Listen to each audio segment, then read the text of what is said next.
Hi, Tom Woolfolk again. I want to talk about housing affordability. The reason this came up is there's a whole lot of real estate podcasts. I listened to a few of them, and this has been a big topic. So I was thinking about this.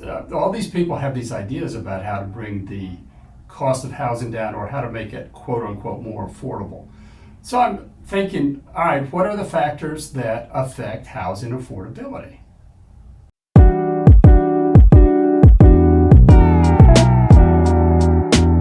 There is a lot of attention on this topic. Yet, what are the overall drivers? Well, prices are the first thing that come to mind, and there are many factors that affect this. The fundamental one is the law of supply and demand. You know how this works.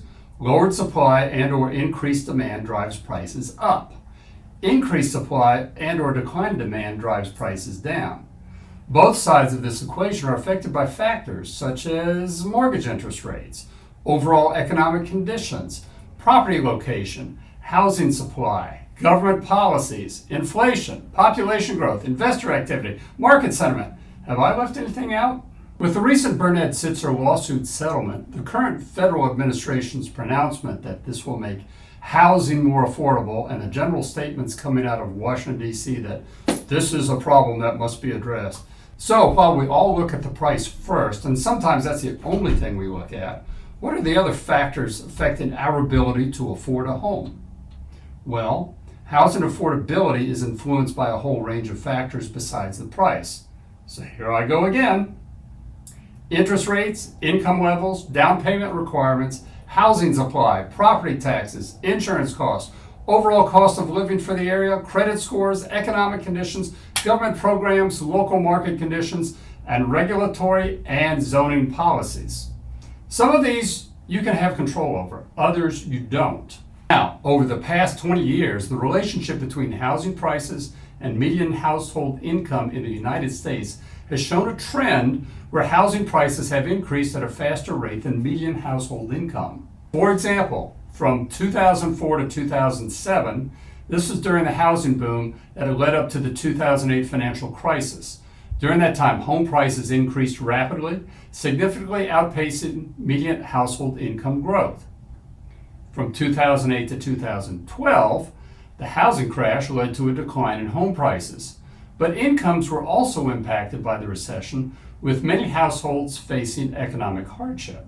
2013 to present, the post-recession recovery saw a resurgence in home prices, often outpacing income growth, leading to renewed affordability concerns. Trends in recent years, especially with the COVID-19 pandemic and subsequent economic impacts, home prices have surged in many areas, further straining affordability as income growth has not kept pace. Overall, the trend of home prices rising faster than median household income highlights ongoing challenges related to housing affordability and economic inequality. So what does this mean for you, the home buyer? First off, you need information.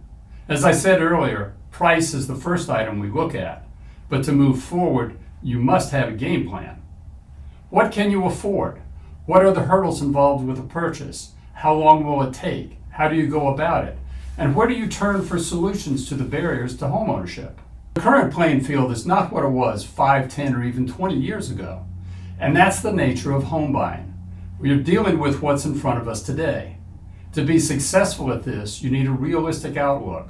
Not overly optimistic, but not necessarily doom and gloom. You have to maintain some positivity and be willing to dig for information. It helps immeasurably to work with the professionals who work in the real estate arena. This is where you will find the information and help to be successful in your quest for buying a home, whether it's your first one or your 10th. If you are looking for information or help with buying a home, or are just wondering how to get into the current market, give us a call and leave a comment. Let's have a conversation.